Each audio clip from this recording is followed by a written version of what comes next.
Hey Nate, happy Monday. A lot of work on your M5 today. Kind of the easy stuff, just while Mike was working on that 540 and this M5, the one that's being picked up tomorrow. Not finally picked up, but picked up to be driven around for a while. We had forgotten to put the light module bracket back on. That turned into being a bigger project than we thought. We opened that up. Wires were a touch too short. It was going to strain them too much, so we had to go in there and redo the wiring to and from the clutch position sensor. So now that's done. And we noticed some leaking coolant coming from back here, which is odd. There's no coolant lines back here in the fender on this car. So down come the belly pans, and we're thinking that everything's dry. The water pump and thermostat housing's dry. Radiator looks fine. Hoses are good. So when they did the rod bearings, they probably undid the expansion tank and moved it up. And if it twists at all, then coolant can leak out the overflow port. And that's pretty definitely what happened. So we just topped up the level and cleaned it up. Should be fine. This thing, I don't even know what they did this morning. I don't remember. Today's been a blur, but more progress on this. We still have a ways to go, replacing the front wheel carriers and more suspension stuff. But on Nate's car today, finally, the Weber Grill M5 badge is gone. Back to a factory badge in the proper placement. My God, does that look so much better. And some work underneath the car as well. Until we get the front struts, I don't want to reassemble anything regarding the wheel carrier, but I did get these new thrust arms just in by hand. As you can see, the nut's got a ways to go there. We'll torque those at ride height. Yes, these do go in upside down, which I know is bizarre, but all fresh hardwire, bolt and nut up there at the big end, new nut down here. The front wheel speed sensors are getting replaced soon. When the struts come in, the rest of this will go back together. Wheel carriers and such are down there. Then underneath the car, we moved a bunch of old stuff today. So we got new trans mounts, new flex disc will go on after I get the selector rod shaft seal. That was definitely leaking. It's on order. It'll be here in the morning. So that's nice and clean. We'll get the shaft seal in there, followed by the rod joint. New mounts and hardware are on for the trans. Pulled out the front diff mount bushings today. The driver's one was way worse than the passenger one, but they're both dry and cracking apart. A lot easier to see when they were in the car, and you put the rod through there and pull it, and just the center part of the bushing would be really easy to push out. So definitely do there. Trans mounts, nice gnarly crack there at the top. These last a lot longer than the E39 parts. There's just more material here. It's a better design, but at whatever mileage you have, which escapes me, 140, 150, it is time. The old shifter cup, old shifter bushings, as suspected, were super dry and just floaty. Lots of play in there. We're going to clean up that selector rod before it goes back in. Clean this guy up today. New bushings in the front, bushing in the back, same as the E39 parts. New cup in there, boots on there right, same shifter. I love when BMW delivers parts to me like this. You're like, oh, here's everything you ordered. Cool.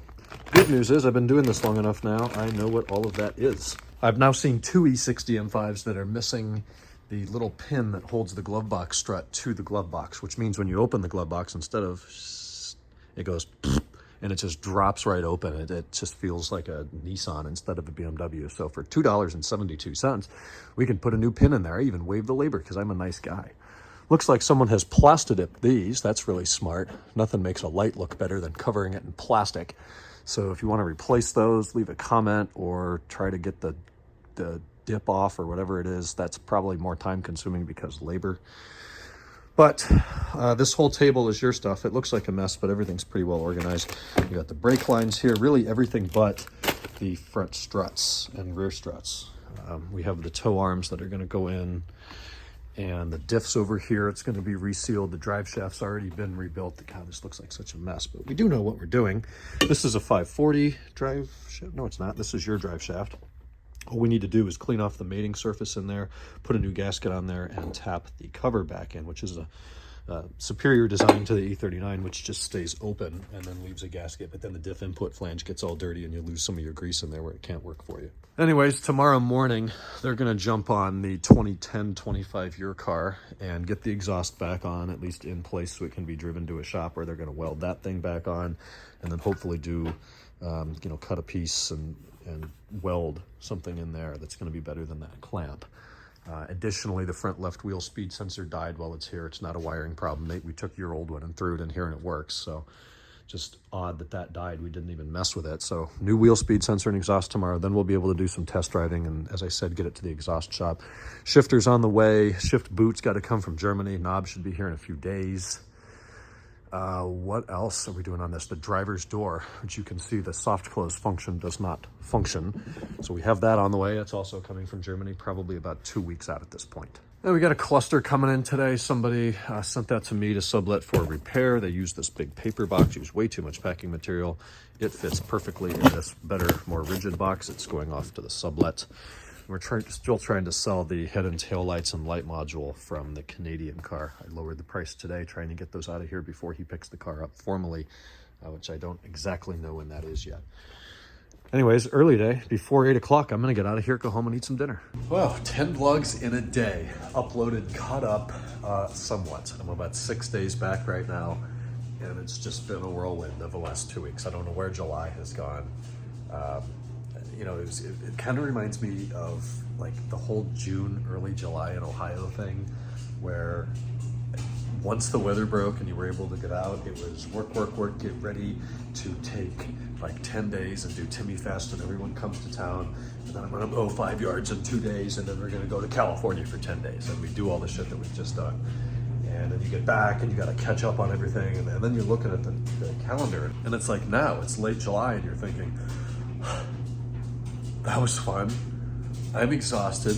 Where did the last month go? That's where I am right now, having Lindsay come to town, get ready for that, and then doing everything. I mean, in 4 days, we were in Los Angeles for a day, then we were on Catalina, then we went out to Palm Springs, and we rented a car. We were trying to fix 14 cars at the shop. It's just insanity. Now we've got a couple weeks of downtime. We've got more guests coming in 2.5 weeks, so it's not that long. Today being Monday, we got a lot of stuff done at the shop. We got a lot more to go. I just finished ordering parts and replying to emails. I am very proud to say my inbox is at 0, a goose egg, for the first time since probably May. And that was thanks to about 6 hours of effort today. Holy shit, my eyes are crossed. I'm still doing laundry. I haven't gotten through everything from all the traveling recently. It's kind of one of everything. You need a cool white wash, a warm white wash, colors, swimsuits, towels, sheets, my goodness. So with that, tomorrow, Tuesday, I don't know, we're gonna get back into it. We got more parts coming that'll enable us to, not the cutest little thing, that will enable us to move forwards. Kevin's made it out to Nantucket, where he is for a month. This is his big summer bash. Nantucket, Boston, and the land, and then back at the end of August. So I'm going to bed. We'll talk tomorrow, Tuesday.